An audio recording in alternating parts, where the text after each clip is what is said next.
Hi, എല്ലാവർക്കും നമസ്കാരം. സിലബസിന്റെ അടുത്തൊരു വീഡിയോയിലേക്ക് സ്വാഗതം. ഇന്ന് നമ്മൾ ഒരാഴ്ച കഴിഞ്ഞാൽ നടക്കാൻ പോകുന്ന സെറ്റ് എക്സാമിന് വേണ്ടിയിട്ടുള്ള കുറച്ച് ചോദ്യങ്ങൾ ഡിസ്കസ് ചെയ്യുകയാണ്. നിങ്ങൾ ഇതിനു മുൻപ് ഞാൻ ചെയ്ത വീഡിയോസ് കണ്ടിട്ടില്ലെങ്കിൽ ഇപ്പൊ ഞാൻ ഈ വീഡിയോ അപ്ലോഡ് ചെയ്യുന്ന അതേ പ്ലേലിസ്റ്റിൽ നിങ്ങളുടെ മൊബൈലിൽ താഴത്ത് അല്ലെങ്കിൽ ലാപ്ടോപ്പിന്റെ സൈഡിൽ പ്ലേലിസ്റ്റ് ഒന്ന് കാണാം. അതിൽ ജസ്റ്റ് ഒന്ന് ചെക്ക് ചെയ്ത് നോക്കുക. കഴിഞ്ഞ ഒരാഴ്ചയായിട്ട് ഞാൻ വീഡിയോസ് അപ്ലോഡ് ചെയ്യുന്നുണ്ട്. അത് മാത്രമല്ല, അതിന് മുമ്പേ കുറെ അധികം വീഡിയോസ് ലിറ്ററേച്ചറുമായി ബന്ധപ്പെട്ടിട്ടുള്ളത് ഈ പ്ലേലിസ്റ്റിൽ കാണാം. താല്പര്യമുള്ള അത്രയും വീഡിയോസ് നിങ്ങൾക്ക് കാണാം. എന്തായാലും പരീക്ഷയ്ക്ക് വേണ്ടി നന്നായി പഠിക്കുക. ഇന്ന് നമ്മൾ ചർച്ച ചെയ്യാൻ പോകുന്നത് കുറച്ച് ക്വസ്റ്റ്യൻസ് ആണ്. ബേസിക്കലി ആഫ്രിക്കൻ റൈറ്റേഴ്സ് എന്നുള്ള രീതിയിലും കൂടെ വരുന്നുണ്ട്. അപ്പോൾ സ്റ്റാർട്ട് ചെയ്യാം.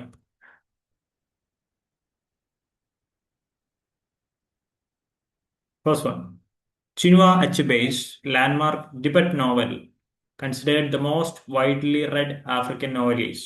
അതായത് മോസ്റ്റ്ലി റെഡ് ആയിട്ടുള്ള ആഫ്രിക്കൻ നോവൽ എന്ന് മാത്രമല്ല ചോദിച്ചിട്ടുള്ളത്, അതിൽ ചിനുവ അച്ചുബയുടെ ഫസ്റ്റ് നോവൽ ഏതാണെന്ന് ചോദിച്ചിട്ടുള്ളത് things fall apart. So famous ചോദ്യമാണ്, സോ ഈസി ക്വസ്റ്റ്യൻ ആണ്. ഓക്കെ, ഇത് 1958 പബ്ലിഷ് ചെയ്തിട്ടുള്ളത്. അച്ചുബയാണ് തിങ്സ് ഫോൾ അപ്പാർട്ട് എഴുതിയിട്ടുള്ളത്. ഇതിന്റെ കൂടെ തന്നെ അദ്ദേഹം പാരലൽ അല്ലെങ്കിൽ സീക്വൽ എന്നുള്ള മോഡലിൽ ഇതിന്റെ ബാക്കിയുള്ള നോവലുകളും എഴുതിയിട്ടുണ്ട്. ഓക്കെ, അടുത്തതിലേക്ക് പോവാം.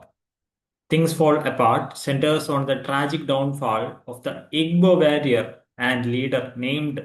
എന്താണ് ഇതിലത്തെ ഹീറോന്റെ നെയിം എന്നാണ് ബേസിക്കലി ചോദിച്ചിരിക്കുന്ന ചോദ്യം.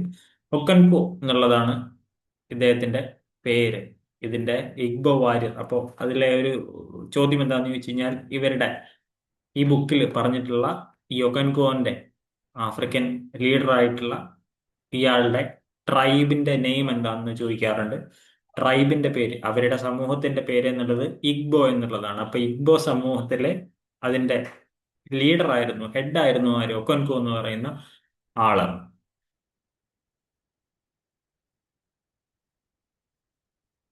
Things fall apart is drawn from a line in a poem. ഏതാണ് ആ ഒരു പോയം എന്നുള്ള ചോദിക്കുന്നത്. തിങ്സ് ഫോൾ അപ്പാർട്ട് എന്ന് പറയുന്ന ഒരു വരി വരുന്ന പോയം ഉണ്ട്. അതിൽ നിന്നാണ് നമ്മുടെ അച്ചബെ ഈ നോവലിന്റെ ടൈറ്റിലാക്കി എടുത്തിരിക്കുന്നത്. അതേതാണെന്ന് ചോദിക്കുന്നത്. W.B. ഇറ്റ്സിന്റെ ദ സെക്കൻഡ് കമ്മിങ് എന്ന് പറയുന്ന പോയത്തിൽ നിന്നാണ് ഇതിന്റെ ഫസ്റ്റ് ലൈൻ വന്നിട്ടുള്ളത്. കാരണം W.B. It's the second coming എന്ന് പറയുന്ന പോയം സ്റ്റാർട്ട് ചെയ്യുന്നത് things fall apart the centre cannot hold എന്ന് പറയുന്ന വരിയിൽ വെച്ചിട്ടാണ്. The falcon cannot hear the falconer എന്നൊക്കെ പറയുന്ന വരി അതിൽ തുടർന്ന് വരുന്ന വരികളാണ്. നിങ്ങൾ പഠിച്ചിട്ടുണ്ടാവും തീർച്ചയായിട്ടും. അപ്പൊ തിങ്സ് ഫോൾ അപ്പാർട്ട് എന്ന് പറയുന്ന ആ ഒരു ടൈറ്റിൽ വന്നിട്ടുള്ളത് W.B. ഇറ്റ്സിന്റെ ദ സെക്കൻഡ് കമ്മിങ് എന്ന് പറയുന്ന പോയത്തിൽ നിന്ന് ആണ്.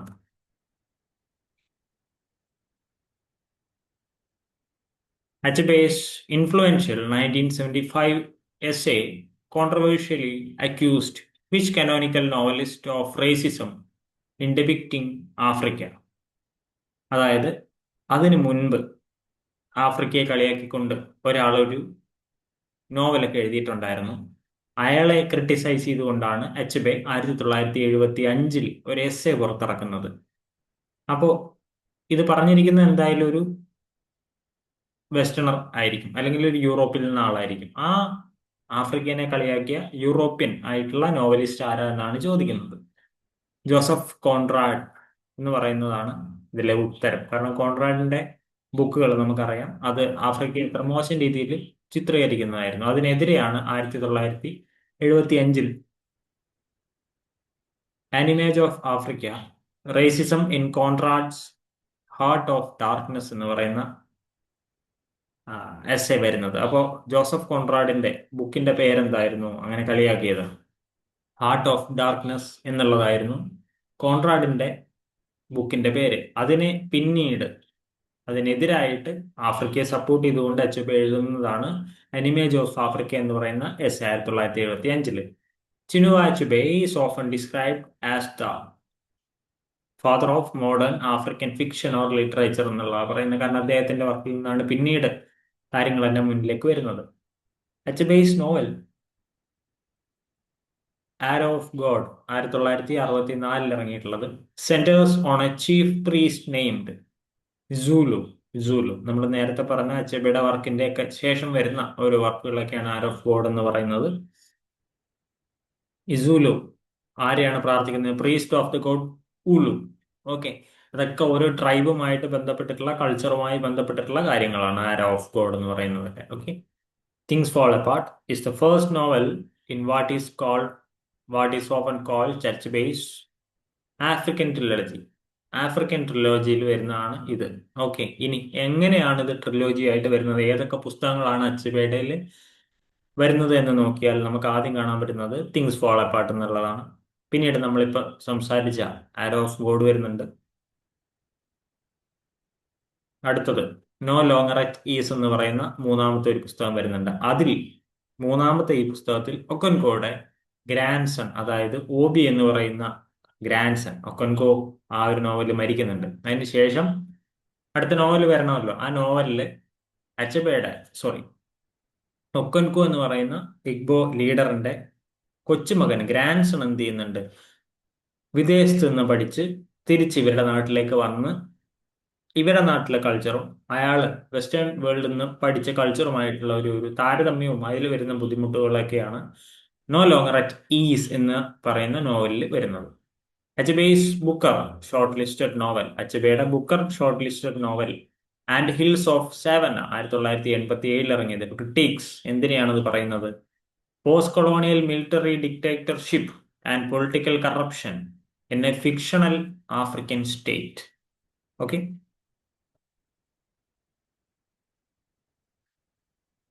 അവിടുത്തെ എലൈറ്റ് ആയിട്ടുള്ള ആൾക്കാരുടെ of a fictional West African nation Kangan. Kangan എന്ന് പറയുന്ന ഒരു ഫിക്ഷണൽ നേഷനാണ്. അതിൽ നിന്നുണ്ടായിരുന്നുള്ള ഡിക്റ്റേറ്റർഷിപ്പും അതിലെ കറപ്ഷനും ഒക്കെയാണ് ഇവിടെ നമ്മുടെ അച്ചബെ പറയുന്നത്. Achebe played a significant editorial role in launching which influential publishing series that brought African literature to wider audiences. അതിന്റെ ഉത്തരം the Heinemann African writer series എന്നുള്ളതാണ്. ഓക്കെ, ഫൗണ്ടിങ് എഡിറ്റോറിയൽ അഡ്വൈസറും കൂടിയായിരുന്നു ഇതിന്റെ. Chinua Achebe's ethnic and cultural background extensively reflected in his fiction is Igbo, Nigerian ആയിട്ടുള്ള കൾച്ചറും പ്രൊവേർബ്സും ഒക്കെ വരുന്നത് അദ്ദേഹത്തിന്റെ ഇഗ്ബോ ട്രൈബുമായിട്ട് കൾച്ചറൽ ബാക്ക്ഗ്രൗണ്ടിൽ വരുന്നതാണ്. അടുത്ത ആള് ഓൾസോയിങ്ക, പ്രധാനപ്പെട്ട ആഫ്രിക്കൻ റൈറ്ററാണ്. Became the first African writer to win which major international prize in 1986, the Nobel prize in literature. Okay, Nobel prize literature കിട്ടുന്ന ആളാണ് അദ്ദേഹം. Okay, Soyinka's Nobel win made him first black writer to receive the prize. Soyinka's play Death and the King's Horseman 1975 dramatizes a conflict over എന്തുമായിട്ട്? A ritual suicide obligation disrupted by colonial intervention. Okay,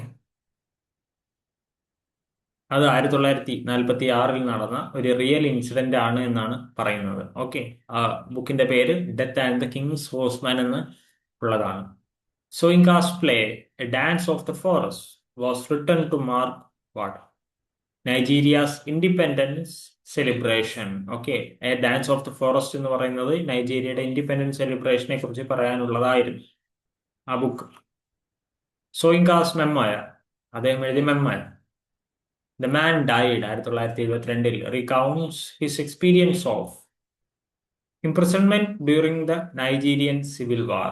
okay, അദ്ദേഹത്തിന് imprison ആയിട്ടുണ്ടായിരുന്നു Nigerian civil വാറിന്റെ ടൈമിൽ. അപ്പോൾ അദ്ദേഹത്തിന്റെ experience അതുമായിട്ട് ബന്ധപ്പെട്ടിട്ടുള്ള എഴുതുന്നതാണ് the man died എന്ന് പറയുന്നത്. Also in cast early comedic play The Lion and the Jewel is set in a Yoruba village and centers on a rivalry over. അപ്പോൾ അദ്ദേഹത്തിന്റെ കോമഡി പ്ലേ ആയിട്ടുള്ള നാടകമായിട്ടുള്ള the lion and the jewel എന്ന് പറയുന്നത് Yoruba village വെച്ചിട്ടുള്ളതാണ്. എന്തിനെയാണ് അതിന്റെ തീമാക്കുന്നത്? The affections of a young woman named Sidi അല്ലെങ്കിൽ സിഡി. ഓക്കെ, രണ്ട് സ്യൂട്ടേഴ്സ്, രണ്ടുപേര് ഈ കുട്ടിയെ കല്യാണം കഴിക്കാൻ വരുന്നതും അതുമായിട്ട് നടക്കുന്നതുമാണ് അവിടെ പറയുന്നത്.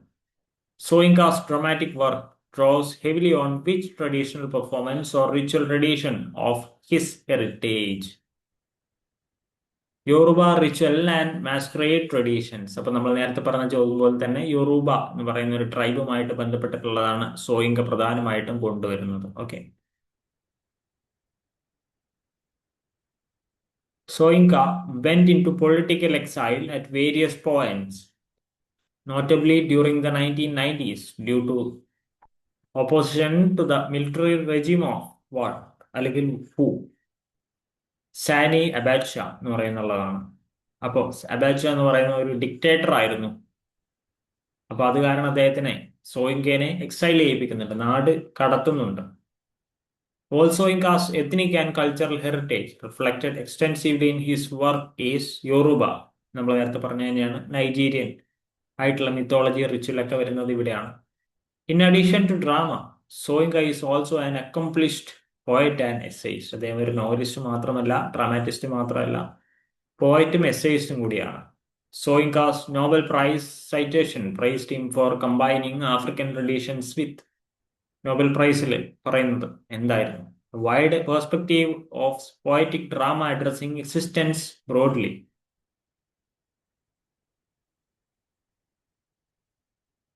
ngൂഗി വാ തിയോങ്, അദ്ദേഹത്തിന്റെ first major novel weep not child 1964 ഇറങ്ങിയത്, was published under his earlier name James Ngugi. Okay. അപ്പോ ഇദ്ദേഹത്തിന്റെ പേരിൽ ഒരു ചെറിയ ചേഞ്ച് വരുന്നുണ്ട്. എന്തായാലും ആ നോവൽ വീപ് നോട്ട് ചൈൽഡ്, കരയിലെ കുഞ്ഞെ എന്ന രീതിയിൽ പറയുന്നതാണ്, major നോവലാണിത്. മൂങ്ങീസ് influential essay collection arguing that African writers should write in African languages rather than European ones is titled. നിങ്ങൾ സ്വന്തം മാതൃഭാഷയിൽ തന്നെ എഴുതുക എന്ന് പറയുന്ന എസ്സേ വരുന്നത് ഇങ്ങുകയുടെ ഏതിലാണ്? ഡീകോളനൈസിങ് ദ മൈൻഡ് എന്ന് പറയുന്ന ഒന്നിലാണ്. ഓക്കെ. ഇനി എന്താണ് അതിന്റെ ഒരു ഫുൾ നെയിം എന്ന് പറയുന്നത്? ഈ essay decolonising the mind the politics of language in African literature 1986 ഇറങ്ങുന്നതാണ്. Ngugi's novel devil on the cross, Caitaani Mutharaba-ini, അങ്ങനെയായിരിക്കും അവരുടെ ഭാഷയിൽ പറയുന്നുണ്ടായിരിക്കുക, was notably composed while the author was imprisoned without trial in Kenya. അപ്പൊ ഇങ്ങനത്തെ ആൾക്കാരൊക്കെ പിടിച്ച് exile ചെയ്യിപ്പിക്കുന്നുണ്ട്, നാട് കടത്തപ്പെടുന്നുണ്ടെന്ന് നമുക്ക് മനസ്സിലാക്കാൻ പറ്റും. ഓക്കെ. അപ്പോൾ ngൂഗിയുടെ ഡെവിൾ ഓൺ ദ ക്രോസ് എന്ന് പറയുന്ന അദ്ദേഹത്തിന് ഇംപ്രിസൺ ആയി ഇരിക്കുമ്പോൾ അദ്ദേഹം കെനിയയിൽ വെച്ച് എഴുതുന്നതാണ്. ngൂഗീസ് influential essay collection arguing that African writers should write in African language rather than European is called Decolonizing Mind. Oh, sorry. Same ഇതായിരുന്നു. ngൂഗീസ് 1977 imprisonment was prompted chiefly by his co-authorship of which politically provocative play? Ngahika Nendeda, I will marry when I want എന്ന് പറയുന്ന ഒരു വർക്കിൽ ആണ് കോ-ഓതർഷിപ്പ് ഒക്കെ വന്നിട്ട് provocative ആയിട്ട് politically ആയിട്ട് അദ്ദേഹം പറയുന്നത്. അത് എഴുതിയിരിക്കുന്നത് ഗിക്കുയു എന്ന് പറയുന്ന ഭാഷയിലാണ്. അതൊക്കെ വായിക്കാൻ കുറച്ച് ബുദ്ധിമുട്ടാണ്. അവരുടെ ഒരു ട്രൈബൽ അല്ലെങ്കിൽ അവരുടെ ഒരു കൾച്ചറൽ ലാംഗ്വേജ് ആണ് അവർ കൂടുതൽ ഉപയോഗിച്ചിട്ടുള്ളത്. നമ്മൾ എത്ര പറഞ്ഞാലും അതിൽ തെറ്റ് വരാൻ വളരെയധികം ചാൻസ് ഉണ്ട്. Thiong'o was born in which East African country? കെനിയയിലാണ് അദ്ദേഹം ജനിച്ചിട്ടുണ്ടായിരുന്നത് 1938. Ngūgie's novel A Grain of Wheat 1967 is set against the backdrop of Kenya's independence and the legacy of Mau Mau uprising. A grain of wheat എന്ന് പറയുന്നത് Mau Mau uprising, അത് അവിടുത്തെ ഒരു കമ്മ്യൂണിറ്റിയുടെ ഗോത്രത്തിന്റെ പേരാണ്. അവരുടെ അപ്രൈസിങ്ങുമായി ബന്ധപ്പെട്ടിട്ടാണ് ഇത് പറയുന്നത്. ngൂഗീസ് നോവൽ പെറ്റൽസ് ഓഫ് ബ്ലഡ് 1977 ഇറങ്ങുന്നത്. Critics post-independence Kenya's neo-colonial corruption and economic inequality. Okay. ngൂഗീസ് decision to write primarily in Gikuyu, a language ആണ് നമ്മൾ നേരത്തെ പറഞ്ഞത്, rather than English, reflects his broader argument that language itself is a central site of cultural imperialism and resistance. Okay. Thiong held a long academic career, including a notable professorship at the University of California, Irvine. Which Mugi novel centers on the rival ridges of Comino and Makuyu, divided by traditionalist and Christian convert communities. The river between 1965 ഇറങ്ങിയതാണ്. രണ്ട് ഗിക്കുയു communities തമ്മിലുള്ള ഒരു rift, അവർ തമ്മിലുള്ള ഒരു പ്രശ്നം ആണ് ഇതിൽ പറയുന്നത്. അടുത്ത ആള് Nadine Gordimer won the Nobel prize in literature in which year? 1991 അടുത്ത പ്രശസ്തനായിട്ടുള്ള ആഫ്രിക്കൻ റൈറ്ററായിട്ടുള്ള നദീൻ ഗോഡൈമർ നോബൽ പ്രൈസ് 1991 വാങ്ങുന്നത്. ഗോഡൈമേഴ്സ് നോവൽ ദ കൺസർവേഷനിസ്റ്റ് 1974 ഇറങ്ങിയത്. Jointly won which prestigious literary prize? Booker prize ആണ് അദ്ദേഹത്തിന് കിട്ടുന്നത്. ഏതുമായിട്ടാണ് ഷെയർ ചെയ്യുന്നത്? 1974 Booker prize with Stanley Middleton's holiday. Gordimer's novel Burger's daughter 1979 banned in South Africa upon publication, concerns a woman whose father was an anti-apartheid activist. Okay, എന്തുകൊണ്ടാണ് ഇങ്ങനെ വരാൻ കാരണം? The novel follows Rosa Burger navigating the legacy of her father's political commitment and imprisonment under apartheid. Okay. Gordimer's novel July's people 1981 ഇറങ്ങുന്നത്. Imagines a future in which a white family flees to the rural home of their former servant named Julie. അതായത് സാധാരണയായിട്ട് ഒരു servant ആണ് ഒരു വലിയ വീട്ടിലൊക്കെ നിന്ന് ജീവിച്ചു പോകുന്നത്. ഇവിടെ ഒരു വൈറ്റ് ഫാമിലി അവരുടെ കൾച്ചർ, അവരുടെ റേഷ്യൽ കാര്യങ്ങളെല്ലാം വിട്ടതിന് ശേഷം, ഒഴിവാക്കപ്പെട്ടതിന് ശേഷം അവരുടെ ഫോർമർ സെർവൻറ്റിന്റെ വീട്ടിലേക്ക് പെട്ടെന്നൊരു ദിവസം പോകുന്നതിനെ പറ്റിയാണ് ഇത് പറയുന്നത്. Nadine Gordimer's fiction consistently engages with the social and political realities of apartheid era and post-apartheid South Africa. Gordimer was actively involved with which political organization during the anti-apartheid struggle? ഏതുമായിട്ടാണ് involve ചെയ്തിട്ടുണ്ടായിരുന്നത്? The African National Congress, ANC. Several of Gordimer's novels, including Burger's Daughter, were banned by the apartheid era South African government. അപ്പോൾ അതിലും എന്ത് വരുന്നുണ്ട്? Ban ചെയ്യപ്പെടുന്നുണ്ട്. Political content ഉണ്ടാവുന്നതുകൊണ്ടാണ് ഇതൊക്കെ വരുന്നത്. Gordimer's 1994 novel exploring South Africa's transition to democracy after apartheid is titled. അപ്പാർത്തൈഡിന് ശേഷമുള്ള ഡെമോക്രസിയെ കുറിച്ച് പറയുന്ന നോവൽ ഏതാണ് ഗോഡൈമറുടെ? None to accompany me. എന്നെ ഫോളോ ചെയ്യാൻ ആരുമില്ല. Nadine Gordimer was born and lived for most of her life in which country? South Africa. Gordimer's fiction is often noted for its close attention to the intersection of personal relationship with broader political and racial structures. Coetzee, അടുത്ത പ്രധാനപ്പെട്ട ആളാണ് ജെയിം കോയറ്റ്സി. Coetzee has won the Booker Prize twice for Life and Times of Michael K. and രണ്ടാമത്തേത് ഏതാണെന്ന് ചോദിക്കുന്നത് disgrace എന്നുള്ളതാണ്. 1999 ഡിസ്ഗ്രേസിന് വേണ്ടിയിട്ടാണ് അദ്ദേഹം to win Booker prize twice, 2 പ്രാവശ്യം ബുക്കർ പ്രൈസ് കിട്ടുന്ന ആദ്യത്തെ ആളായിട്ട് വരുന്നത്. Coetzee's novel Disgrace 1999 follows a disgraced professor named Davis Lurie in the aftermath of an affair with a student. Okay. Coetzee's allegorical novel Waiting for the Barbarians 1980 ഇറങ്ങുന്നത്. Centers on a magistrate surveyor, an unnamed imperial frontier outpost waiting for the barbarians. Coetzee's postmodern novel Four 1986 ഇറങ്ങുന്നു. Reimagines the story of Robinson Crusoe from the perspective of a female castaway named Susan Barton. നിങ്ങൾ ഇതിൽ കേൾക്കാത്ത ആൾക്കാരുടെ പേര് ഇപ്പൊ കേട്ടുകൊണ്ടിരിക്കുന്നുണ്ടായിരിക്കും. കേൾക്കാത്ത ആൾക്കാരുടെ വർക്കുകൾ നിങ്ങൾ കേൾക്കുന്നുണ്ടായിരിക്കും. ഇതൊക്കെ ചിലപ്പോൾ ആദ്യമായിട്ടായിരിക്കും നിങ്ങൾ കേൾക്കുന്നുണ്ടായിരിക്കുക. ആലോചിച്ച് വെക്കൂ. കാണാപ്പാടം ഇപ്പോൾ ഒരു ഫോട്ടോ മെമ്മറി പോലെ എടുത്ത് വെക്കൂ. കാരണം ഒരാഴ്ചയേ ഉള്ളൂ. അപ്പോൾ കുറേ അധികം ചോദ്യങ്ങൾ പ്രാക്ടീസ് ചെയ്യുക എന്നുള്ളത് നിങ്ങളെ സഹായിക്കും. Okay, rather than sticking to a single person or writer or an age. Okay, അപ്പം നിങ്ങൾ ഷേക്സ്പിയർ ഇരുന്ന് 2 ദിവസം പഠിക്കുന്നുണ്ടായിരിക്കാം, പക്ഷേ അത് നിങ്ങളെ എഫക്റ്റ് ചെയ്യുന്നത് 1-2 മാർക്കിനായിരിക്കും. നിങ്ങൾ കുറേ അധികം പോയിന്റുകൾ അല്ലെങ്കിൽ കുറേ അധികം റൈറ്റേഴ്സിനെ കുറച്ച് കുറച്ച് നോക്കുകയാണെങ്കിൽ റിയലി എന്താ പറയുക, കുറച്ചും കൂടെ നന്നായിട്ട് നിങ്ങളെ അത് സഹായിക്കുമായിരിക്കും. ഓക്കെ, അതുകൊണ്ടാണ് നിങ്ങൾ കേട്ടിട്ടില്ലെങ്കിൽ നിങ്ങൾ കണ്ടിന്യൂസ് ആയിട്ട് ഇത് കേൾക്കാൻ ഞാൻ പറയുന്നത്.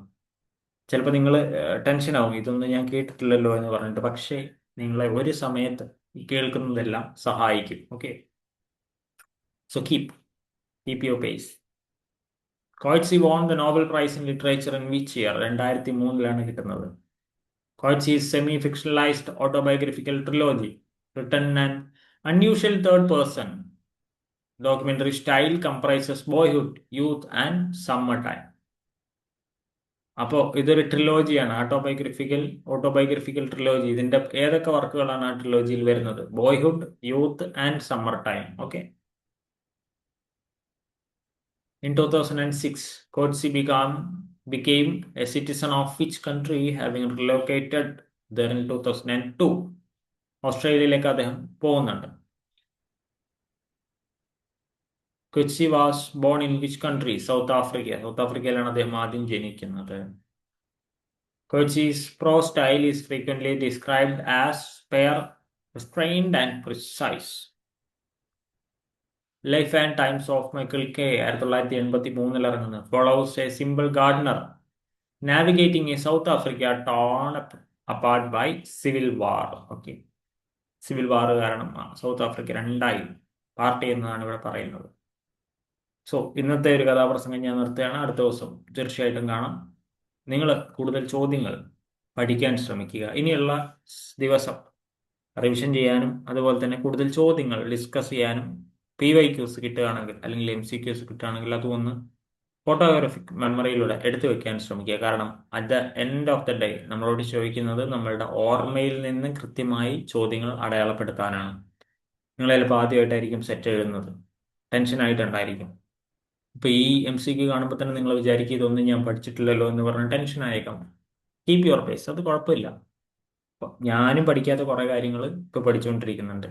ഞാൻ പഠിച്ചതിന്റെ എന്തൊക്കെയാണ് ഞാൻ പറഞ്ഞു തരുന്നത്, അതൊന്നും മുഴുവനും ആരുടെയും തലയിൽ നിൽക്കില്ല. ഓക്കെ, സോ പഠിച്ചത് മുഴുവൻ ഓർക്കാൻ ശ്രമിക്കുക, അതാണ് ഏറ്റവും നല്ലത്. പുതിയ കാര്യങ്ങൾ കുറെ എടുത്ത് പഠിക്കാതെ പഠിച്ചത് റിവൈസ് ചെയ്യാനും കൂടുതൽ ക്വസ്റ്റ്യൻസ് എവിടെയെങ്കിലും കിട്ടുകയാണെങ്കിൽ ചെയ്യാനും പഠിക്കുക. ഇനി നിങ്ങൾക്ക് താല്പര്യമാണെങ്കിൽ തീർച്ചയായിട്ടും ഈ പ്ലേലിസ്റ്റിന്റെ താഴത്തേക്ക് നോക്കിക്കഴിഞ്ഞാൽ ഇഷ്ടം പോലെ വീഡിയോസ് കിടപ്പുണ്ടായിരിക്കും. You can easily watch. Okay, so keep a pace. ഏതെങ്കിലും ഒരു ഓതറെ കുറിച്ചോ ഏതെങ്കിലും ഒരു എന്താ പറയുക ഒരു പാർട്ട്, ഏജ് അല്ലെങ്കിൽ എന്തിനെ കുറിച്ചെങ്കിലും ഒരു ടോപ്പിക്കിൽ നിങ്ങൾക്ക് വീഡിയോ വേണമെന്നുണ്ടെങ്കിൽ തീർച്ചയായിട്ടും കമൻറ്റ് ചെയ്യാം. കമൻറ്റ് ചെയ്താൽ തീർച്ചയായിട്ടും ചെയ്യുന്നതായിരിക്കും. കാരണം ഒരു 5-6 ദിവസം കൂടെ നമ്മുടെ മുമ്പിലുള്ളൂ. സോ നമുക്ക് നോക്കാം. അടുത്തൊരു വീഡിയോയിൽ കാണുന്നവരെ ഹാപ്പി ലേണിംഗ്. Bye bye.